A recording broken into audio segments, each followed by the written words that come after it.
دائما هذا الباساج هذا كيكون فيه الهواء قاصح وكيكون فيه الشرقي قاصح. هذه هي البدايه ديالو، وعاطيين من هنا الاربعه العشيه ومن. السلام عليكم ورحمة الله تعالى وبركاته. خوتي خواتاتي الأصدقاء ديالي، نتمنى أنكم تكونوا بخير وعلى خير وفي صحة جيدة. اليوم إن شاء الله غادي نهضروا على الموضوع ديال التكنولوجيا الحديثة اللي كنعيشوها وعلاقة الصيد البحري وشنو كيربط التكنولوجيا بالصيد البحري. باش نذكر الإخوان، اليوم إن شاء الله اليوم الأربعاء 13 ديسمبر 2023. اليوم غادي نعمل هذا الفيديو باش نشرح فيه بعض الاسرار اللي كنمشيو عليها حنايا او اللي كنزاولوا بها المهنه ديالنا.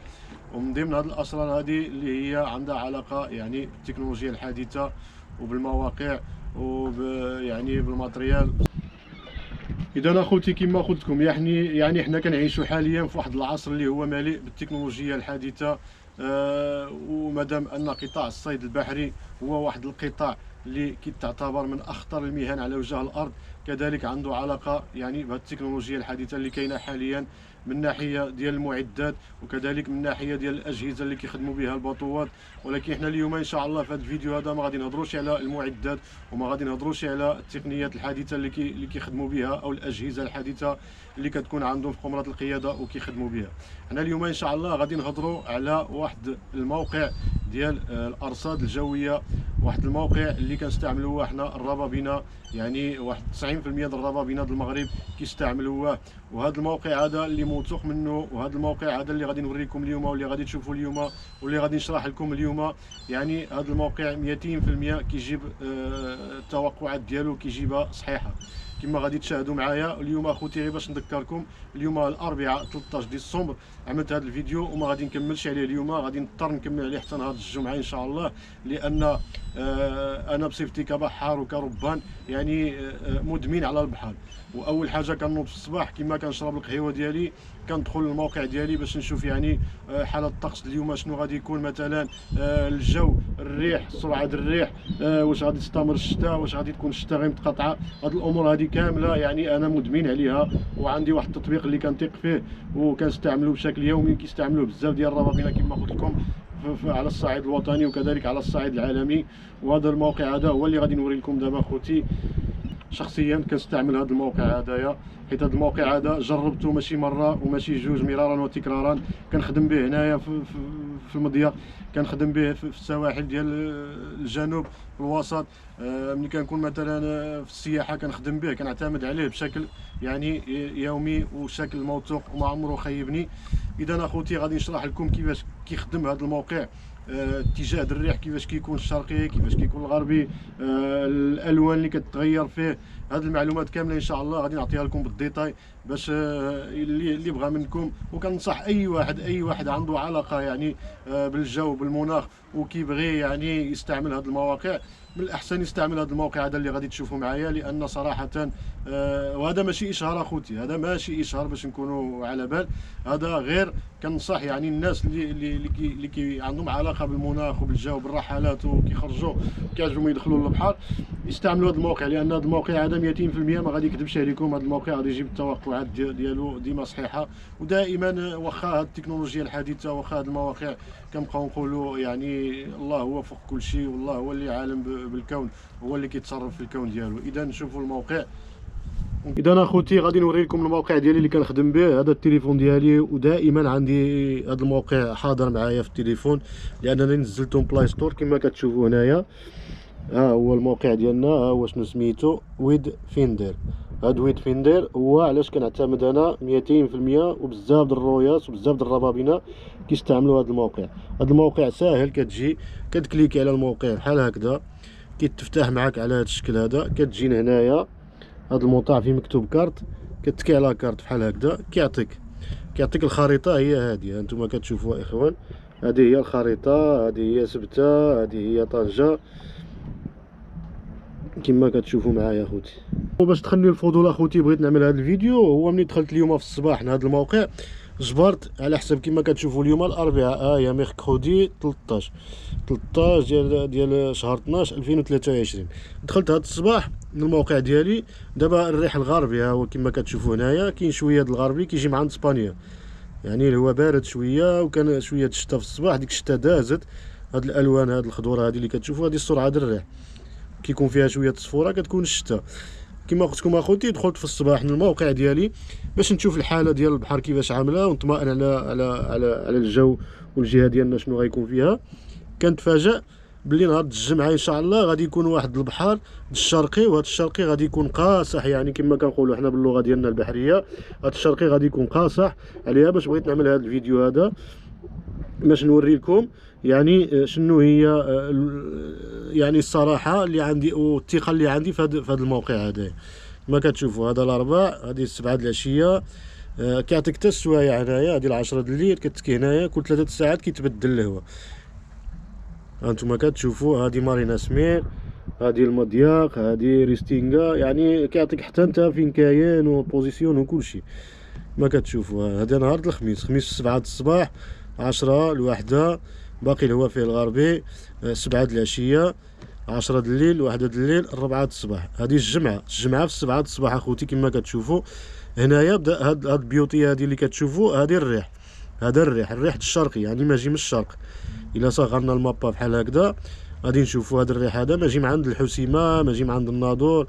هانتوما كتشوفوا الحسيمه هي، يعني هاد البيوتيه هذه ماجا من جهه الحسيمه ومن جهه الناظور، من جهه الشرق. كنعيطوا له حنا الشرقي هذا الهواء هذا.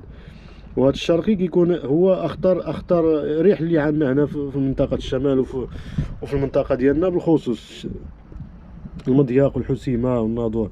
كما كتشوفوا هو كيزيد يتبدل في 10 د الصباح، غادي يزيد شويه الهواء، في الواحده غادي يزيد الهواء، وفيه ربما حتى شي حاجه د الشتا، ماشي شتا قويه ولكن شي انخفاض د الشتا. هذه 4 د العشيه كيزيد الهواء، كيزيد يشكل خطوره. هنا في 7 د العشيه خطوره اكثر، 10 د الليل كيزيد يقصح الريح. انا كنصغر المابا غير باش تشوفوا السرعه د الريح كيفاش كترجع. الواحده د الليل، هذه السبت في 4 د الصباح، 7 د الصباح، 10 الواحده. وانتم كتمشيو بهذه الطريقه هذه، يعني السبت غادي يكون الشرقي باقي، الشرقي قاصح. هنايا الحاد، هو الحد في 7 د الصباح غادي يكون باقي كاين الريح الشرقي. ويعني هذا الشرقي هذا خطر، ممكن يبحر فيه حتى شي واحد، حتى شي قريب ممكن يخرج. الا خرج شي واحد غادي يكون ذنوب على راسو، لا قدر الله يقدر يغرق، يقدر يوقع له اي حاجه، لان البحر غادي يكون خايب صراحه وفيه الريح. غير انا كنتقاسم معكم هاد المعلومات هذه، وبالعاني عملتها اليوم الاربعاء، لان الموقع عطاني نهار الجمعه غادي يكون هذا الهواء هذا. ونهار الجمعه ان شاء الله اخوتي غادي نعمل الفيديو الثاني باش نذكركم باللي هذا الموقع واش عطاني الصح ولا غير كيكذب عليا. كما كتشوفوا هنايا هذا المضيق هنايا ديال طنجه، كاين الشرقي قاصح. سبحان الله العظيم، هنا دائما هذا الباساج هذا كيكون فيه الهواء قاصح، وكيكون فيه الشرقي قاصح اكثر من اي بلاصه. وهذا هو اخطر باساج اللي كاين حاليا في المغرب، هو هذا الباساج ديال كاب سبارتيل ما بين طنجه وطريفه. كما قلت لكم اخوتي، يعني كاين بزاف د المواقع، كل واحد على من كيعتمد وكل واحد في من كيثيق. انا الموقع اللي كنثيق فيه هو هذا ويد فيندر. كنتمنى يعني كننصح الاخوان اللي عندهم علاقه بالبحر وعندهم علاقه بالخراجات يستعملوا هذا التطبيق هذا، لان التطبيق انا كنثيق فيه وما عمره عطاني الغلط. دائما كنستعملو الحمد لله، كنمشي عليه وما عمري تعرضت لشي مخاطر ولا شي حاجه. وهادشي اللي كاين اخوتي. نتمنى ان الفيديو هذا يعجبكم، وغادي يكون الكماله ديالو حتى نهار الجمعه ان شاء الله، باش غادي يعني نزيد ناكد لكم واش فعلا هذا الموقع عطاني باللي نهار الجمعه غادي يكون الشرقي والهواء قاصح او لا. وكذلك باش نبين لكم حتى نتوما باش تكونوا يعني عارفين شنو غادي تستعملوا، المواقع اللي يمكن تثيقوا فيها والمواقع اللي ما يمكنش تثيقوا فيها. اذا خلينا نتلاقاو نهار الجمعه ان شاء الله. خوتي اليوم الجمعة 15 ديسمبر، كيف وعدتكم غادي يكون الفيديو فيه يومين. عملت الفيديو نهار الاربعاء، واليوم الجمعة 15 ديسمبر على حساب التطبيق ديالي. كما وريت لكم باللي نهار الجمعة التطبيق عطاني غادي يكون الشرقي وغادي يكون الريح والبحر ما خدامش وما صالحش للابحار. دابا انا في مارينا كافيلا كما كتشوفوا بارض البحر، باش يعني ناكد لكم باللي التطبيق ديالنا واش عطانا داكشي مضبوط ولا غير توقعات وصافي. كما كتشوفوا اخوتي يعني الحاله البحر كيفاش هي. التطبيق ديالنا عطانا بلي نهار الجمعه ان شاء الله غادي يكون الشرقي والريح وغادي يطلع البحر. دابا حاليا الشرقي عاد بدا داخل، هذه هي البدايه ديالو. وعاطيين من هنا ل4 العشيه ومن هنا ل7 العشيه غادي يكون البحر اكثر من هكذا. دابا غير بغيت نوري لكم يعني التطبيق ديالنا كيعطيني يعني كما قلت لكم كيعطيني ديك الشيء مضبوط وما عمرو كتب عليا، واي توقعات كيجي في هذا التطبيق ديالي الا وكتكون صحيحه وديما كنعتمد عليه. كما كتشوفوا اخوتي الحاله ديال البحر هو الريح الشرقي دابا حاليا، الريح الشرقي هذه غير البدايه ديالو. كما كتشوفوا المواج وهذا الهواء هذا ما خدامش وما صالحش للابحار. اذا اخوتي اللي بغى يدخل ويشارجي هذا التطبيق هذا، لان التطبيق هذا صراحه كيعطي التوقعات ديالو الصحيحه. انا حاليا في البحر كما كتشوفوا كنت شي بلاصه عاليه غادي نوريكم يعني الريح كيفاش عامل على برا، كيبان لكم البحر ابيض على برا. هذا الفيديو عملته يعني تتمه الفيديو نهار الاربعاء كما قلت لكم اخوتي. نهار الاربعاء عطاني نهار الجمعه غادي يكون الريح وغادي يكون الشرقي. الشرقي عاطي فيه 3 ايام، عاطي اليوم الجمعه وغدا السبت والحد، الاثنين حتى نهار الثلاثه عاد غادي يكون الهواء شويه مزيان. كما كتلاحظوا كما كتشاهدوا امامكم مباشره هذه غير البدايات الهواء اللي داخل يعني غادي يكون الحاله صعيبه. وكنصح يعني جميع الربابنه وجميع البحاره باش ما يدخلوش للبحر اليوم، لان الحاله ما كتبشرش بالخير. اذا اخوتي كان هذا هو الفيديو ديالي، وكان هذا هو يعني الفلوق ديالي اللي عملته على حساب التطبيق اللي غادي اللي وريت لكم، اللي شرحت لكم كيفاش كيخدم وكيفاش كيبين سرعه الريح، الكولور كيفاش كيتبدل، شنو كيبغي يعني. هادشي هذا كامل تعرفتوا عليه من خلال هذا الفيديو، غير باش ننصح الناس اللي كتهتم بالبحر واللي كتهتم بالخرجات واللي عندهم علاقه يعني بالارصاد الجويه وكيبغي واحد التطبيق اللي يعتمدوا عليه يوميا. كان هذا هو التطبيق ديالنا كما كتشوفوا. انا جيت عملت الفيديو الاربعاء وجيت الجمعه اليوم 15 ديسمبر غير باش ناكد لكم باللي التطبيق راه عطاني داك الشيء اللي شفتو نهار الاربعاء هو اللي كاين نهار الجمعه. وبهذا غادي نكون ختمنا الفيديو ديالنا، وكنتمنى من الله يعجبكم هذا الفيديو هذا المحتوى. وإلا عجبكم المحتوى بغيتوا شي حاجه اخرى نقدموها لكم، احنا راه الاشاره ما عليكم غير تكتبوها في كومنتير، تشجعونا باللايكات ديالكم، بارطاجيو المحتوى، ونتلاقاو في فيديو جديد ان شاء الله، موضوع جديد. تحياتي لكم والسلام عليكم.